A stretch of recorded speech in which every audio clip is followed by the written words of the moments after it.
halkani waa xarun ka mid ah xarumaha lagu baaro caabuqa corona oo ku taala xaafadda Seward Park ee magaalada Seattle. Waxaa hirgeliyay hay'adda Somali Health Board ama guddiga caafimaadka Soomaalida oo kaashanaya qaar ka mid ah hay'adaha caafimaadka sida jaamacadda Washington. meeshan waxa ku qabanaynaa anagoo Somali Health Board ama guddiga caafimaadka Soomaalida waxa meeshan ka jira baaritaan COVID-19 ama caabuqa COVID-19 ka loo yaqaan coronavirus oo bilaash ah. Somali Health Board ayaa ka mid ah hay'adaha sida joogtada ah u qabta adeegga baarista caabuqa corona. The Seattle Rainier Beach site is open Monday through Saturday from 8:45 to 5:30 p.m. We strongly encourage you to get a reservation online. You can just internet search Seattle COVID testing sites. We have 4 of them available in the city, and get a reservation to minimize wait times. meeshan sida caadiga ah uga dhaca maalinka weekii maalin kasto kamid ah marka laga reebo axadda 9:00 ilaa 5:00 galabnimo inta u dhaxaysa 3 saac bar subaxnimo ilaa 11 saac galabnimo hadba saa u taqaano waxaad ka helaysaa caafimaad free meeshan baaritaanka COVID-19 oo free ah bilaash ah macnaheeda waxba lacag laga qaadaynin. Wait times for results are approximately 24 to 72 hours, so anywhere from 1 to 3 days for your test results. If you get positive,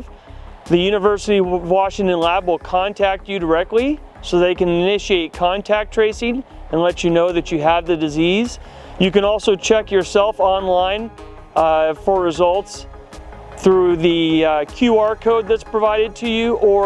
through the website and a specific code that you were given at the registration.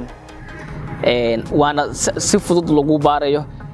si mataqaana maalinka ku xigta masal 4 saac ka bacdina aad online ba ka fiirin kartid natiijadaadii marka hadii lacala ay noqoto marka in laga helo waxay leeyihiin shaqaalaha public health county ayaga ku soo wacay kula soo xiriiraya ku sheegaya tilaabooyinka xiga sameyn karto si aad isku daryeeli lahayd isku ilaalin lahayd dadka kan la u badbaadin lahayd. Somali Health Board ayaa bariyahan dambe si dardargelinaysa baarista coronavirus-ka. waxay tahay dhowr siyaabood mid horta xanuunkii hadda kor u kacayo qaasatan qoomiyadaha yar yar sida Soomaalida oo kale iyo mataqaanada dadka madowga ah iyo Isbaanishka iyo dadka lambaradii aad kor ugu kacay marka loo fiiriyo South King County iyo North King County kala fiiriyo meelaha dadka cadaanka u badan yihiin oo mataqaanaa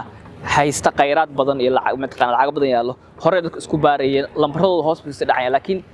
dhinaca anaga marka la fiiriyo koonfurta oo King County oo Soomaaliya dad iyagu kala ku badan yihiin lambarka aad buu u kacaya. dhibaatada Soomaalida u gaarka ah waxay tahay anagu waxaan leenahay multi generational families macnaha qoys waxaad arkaysaa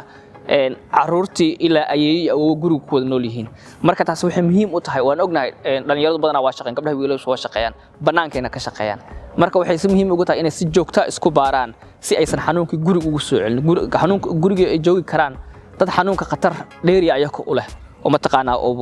oo dili karo mase dhibaato badan u geysan karo waa marka waa muhiim in xaaladada aad la socoto si aad ogaad si aad adigana isku baxnaanayso isku daweyso dadka ehelkaagana aad uga ilaaliso mataqaanaa inuu xanuunka ku dhaco. COVID is on the rise in South King County and Seattle. It's very important that people that could spread the disease get tested to help limit the impact on the rest of the public. Coronavirus-ka ayaa dalka Mareykanka dib ugu soo laba kacliyay bariyihii u dambeeyay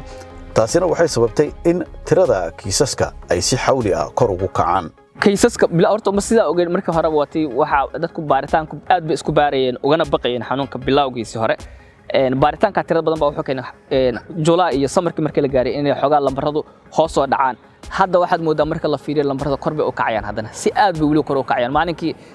shalaytoo kale 900 qof oo cusub baa maalinkiiba laga helaa wadanka marka la fiiriyo America ahaan marka cimiladii qabow iyo dadkii xoogaa mataqaanaa hadda xoogaa cabsida hore ka baxday isku imaanay meelaha la isugu imaado sida masaajidada iyo aroosyada iyo meelaha public mujtamac isku imaadaan especially qoomiyadaha sidanada kala ah oo dhaqankooda wali ku dhagan aad bay ugu badan tahay inay isku soo laabtaan oo mataqaanaa meelihii bulshada isugu imaadaan waana khatarteeda leedahay. maxay tahay sababta aysan dadka Soomaalidu ahmiyad gaar ah isaga saarin inay iska baaraan caabuqa corona? Soomaalida hadda especially meesha baaritaanka lagu sameynayo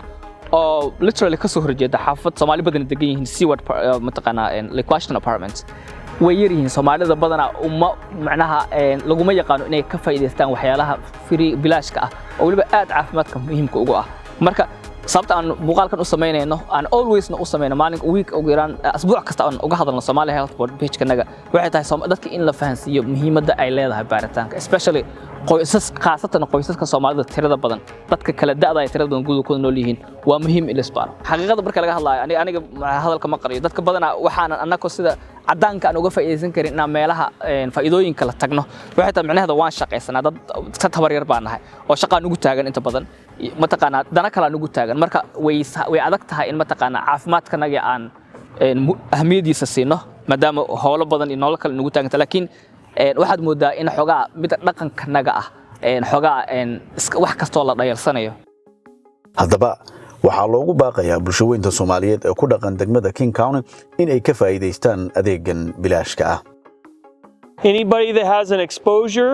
to someone with confirmed COVID or you're feeling symptomatic with COVID symptoms, for example, headache, sore throat, cough, loss of taste or smell, and other flu-like symptoms need to be tested so that they don't spread the disease to their friends and neighbors. baaritaanka si hore u sheegay meeshan 6 bari baa week lagu baaraa oo ma taqaana waa Isniin ilaa iyo Sabtida 9:30 ilaa 5 PM baa lagu baaraa laakiin anaga Somali Health Board ahaan waan imaanaa meesha waxaan imaanaa Isniin kasta iyo Sabti kasta Isniin kasta iyo Sabti kasta saacada waa noon ilaa 4 joognaa waxyaalaha aan ku hayno ma taqaana markaan imaanana midda koowaad dadka luqadda ku yar tahay oo u baahan caawimaad luqadda waa free bilaash ba u tahay markasta howlwadana Somali Health Board iyo volunteeradana aad bay ma taqaana dadka u kalkaalaan waxaan dadka kala siinayna ma taqaana masks agabyada muhiimka ah xilligan ugu dambeyn Somali Health Board waxay ugu baaqaysaa bulshooyinka Soomaaliyeed. It's very important that members of the public don't get complacent about COVID. It's on the rise in King County and the Seattle area. It's important to keep this virus in check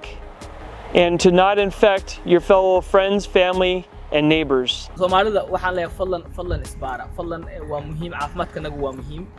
xilli waxa lagu jiraa aad u khatar ah qowwaha bilowday dad badan oo waayeelo ay helaan guriga noo jooga marka waa muhiim dadkanaga awooda maanta inaan imaano meesha isbaarno ama baabuurta haysto imaan kara